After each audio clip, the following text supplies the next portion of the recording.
बोले बांके बिहारी लाल की जय हो, राधा रानी सरकार की जय हो, जय जय श्री राधे, जय जय श्री राधे।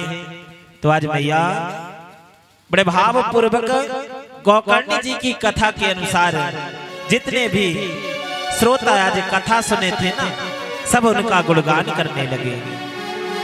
तभी आज बड़े भाव पूर्वक सूत जी महाराज ने वर्णन किया कि मैया एक समय की बात है, व्यास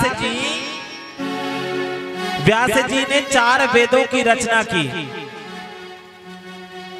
व्यासौ साम वेदस्य यजुर्वेदाय नायकौ ऋग्वेदस्य समो भरतौ अथर्वो नाथौ गता। उन्होंने 4 वेदों की रचना करी और 17 पुराणों की रचना करी है, फिर भी मन में आज व्यास जी के शांति नहीं मिल पा रही। व्यास जी हर जगह यज्ञ स्थल पर जाते, 5 उपनिषदों की रचना करी है, 6 शास्त्रों की रचना करी, फिर भी मन में शांति नहीं मिल पाई। अब तो व्यास जी बहुत परेशान हो गए, मन में चिंतन करने लगे कि भैया मेरे मन में शांति कब आएगी, प्रभु मेरे मन में शांति कब आएगी। तब आज व्यास जी ने नारायण भगवान का ध्यान किया। नारायणो ब्रह्मवादिन्या लक्ष्मीपते नमो व्रता एतौ नाथस्य सदा रूपौ विष्णुपते नमोस्तुते।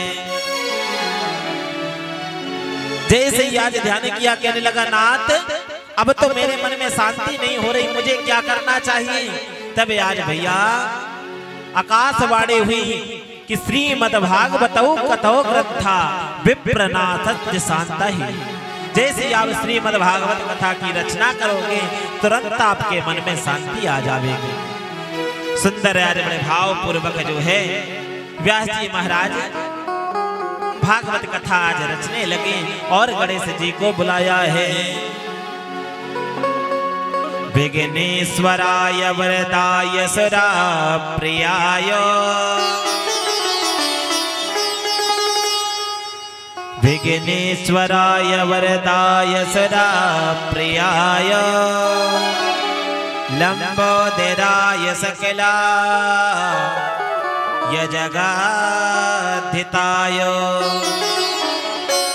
नागाननाय सुते यज्ञ विभूषिताय गौरी सुताय गणनाथ नमो नमस्ते।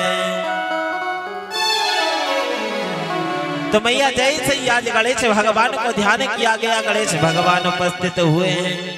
सुंदर आज व्यास जी ने कहा कि प्रभु मेरे लिखने की ताकत तो नहीं है, इसलिए मैं श्लोकों का गान करता जा रहा हूं और आप लिखते जाना। तो सुंदर आज देखिए गणेश भगवान आज लिखते जा रहे हैं और व्यास जी ने शुरुआत किया। भाग उदयन बहुर्ज समर्जितेना सत्संगम चालाभे ही वे तो वदवई। जैसे आज श्लोकों का गान किया गया गणेश भगवान, आज व्यास जी एक श्लोक बोलते लेकिन गणेश भगवान ने 4 श्लोकों की रचना पहले ही कर दिया। ऐसे करते करते मैया 18,000 श्लोकों की रचना हुई। श्रीमद् भागवत कथा में कितने श्लोक हैं मैया? 18,000 श्लोक हैं। और जैसे ही श्रीमद् भागवत कथा की रचना हुई और भागवत की कथा की रचना होते ही आकाशवाणी हुई कि श्रीमद् भागवतौ वर्ता प्रचार मानो सुपुत्रया। श्रीमद् भागवत कथा का प्रचार करो, लेकिन प्रचार करने वाला कौन होगा? व्यास जी ने कहा प्रभु मेरे पास तो कोई पुत्र नहीं है जिसे यह श्रीमद् भागवत कथा का प्रचार कर सके।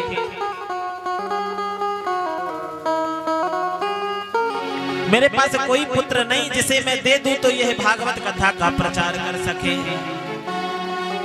बोले चिंता मत करो, परमात्मा ने इसकी भी व्यवस्था की है। बोले कैसे?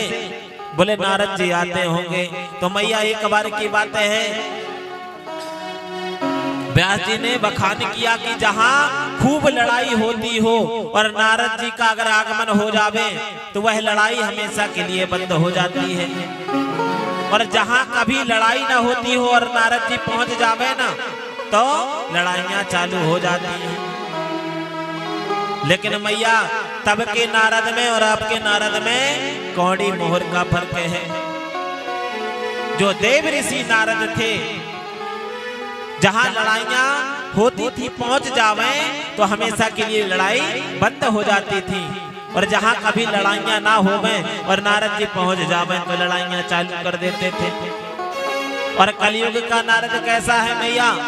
जहां बातें बातें की लड़ाइयां चलती हो और कलयुग का नारद पहुंच जावे ना तो डंडा जरूर लगवा देगा। तो बातों से लड़ाइयां नहीं, डंडे से लड़ाइयां चालू हो जावेंगे। तो कलयुग के नारद से सावधान रहो। अब तो जो नारद जी थे, नारद जी घूमते भागते व्यास जी के पास पहुंचे और आज मन में विचार करने लगे नारद जी कि मैंने तो लक्ष्मी नारायण भगवान का विवाद करवा दिया, ब्रह्मा सरस्वती का भी विवाद करवा दिया। अब एक ही जोड़ा बचा है। बोले कौन? बोले भोले बाबा और पार्वती। बोले कि इनके दोनों के मैं विवाद आज तक मैं नहीं करवाया हूँ, आज तो विवाद करवा करके ही रहूंगा। अब तो नारद जी तुरंत पहुंचे हैं। भोले बाबा लगे हुए थे तपस्या में, और भोले बाबा जैसे ही तपस्या पर लगे हुए थे नारद जी ने सुंदर गौरा मैया के पास पहुंचे और कहने लगे अरे मैया तुम्हें पता है? बोले क्या नारद? नारद जी ने कहा कि भोले बाबा आपसे प्रेम नहीं करते हैं। बोले कैसी बात करते हो? भोले बाबा तो मेरे से बहुत प्रेम करते हैं। बोले कि नहीं नहीं ये आप गलत बता रहे हैं। मैया आपको पता है भोले बाबा आपसे प्रेम करते ही नहीं हैं। बोले कि तुम कैसे कह सकते हो? गौरा मैया ने कहा कि भोले बाबा ने जो गुरु मंत्र कानों पर दिया जाता है किसी को नहीं बताया जाता, लेकिन भोले बाबा ने मेरे से बता दिया है और वह मेरे से सच्चा प्रेम करते हैं। नारद जी ने कहा कि नहीं नहीं मैया, भोले बाबा तुमसे बातें भी छुपाते हैं, और एक बात तो है कि भोले बाबा बाहर से काले हैं तो लेकिन अंदर से भी काले हैं। अब तो गौरा मैया को खूब क्रोध आ गया और कहने लगे अरे नारद क्या बात है, स्पष्ट से बताओ। नारद जी ने कहा भोले गौरा मैया तुम्हें पता है कि भोले बाबा ने अपने गले पर किसकी मुंडों की माला धारण किया है? अब तो गौरा मैया सोच में पड़ गई, कहने लगी कि अच्छा आज तक भोले बाबा ने मुझे बताया ही नहीं कि मैंने मुंडों की माला किसकी धारण किया है। अब गौरा मैया जो है विचार करने लगी कि भोले बाबा ने यह बात तो मेरे से छुपाई है। नारद जी की बातें अब सत्य प्रतीत होने लगी और गौरा मैया काले वस्त्र पहन करके कोप भवन में चली गई और नारद जी ने आगे लगाया और वहां से अंतर ध्यान हो गए। अब तो भोले बाबा पहुंचे और कहने लगे कि अरे देवी, भोले बाबा ने चारों तरफ देखा लेकिन गौरा मैया कहीं पर भी नहीं मिली। भोले बाबा तुरंत कोप भवन की ओर गए। पहले के जो राजा महाराजा लोग थे और जो भी देवताओं थे सबके लिए एक एक कोप भवन बना करता था और वह कोप भवन में हमारी गौरा मैया विराजमान हो गई, जाकर के बैठ गई। और जैसे ही गौरा मैया वहां जाकर के विराजमान हुई, भोले बाबा ने कहा कि पक्का आज तो नारद आ गए, अब तो लड़ाई होने से कोई रोकने वाला नहीं। तो आज बड़े भाव पूर्वक आज भोले बाबा ने कहा क्या बात है। गौरा मैया ने कहा भोले बाबा आपको एक बात मैं बता रही हूँ, आप मेरे से प्रेम करते ही नहीं हो। बोले क्यों?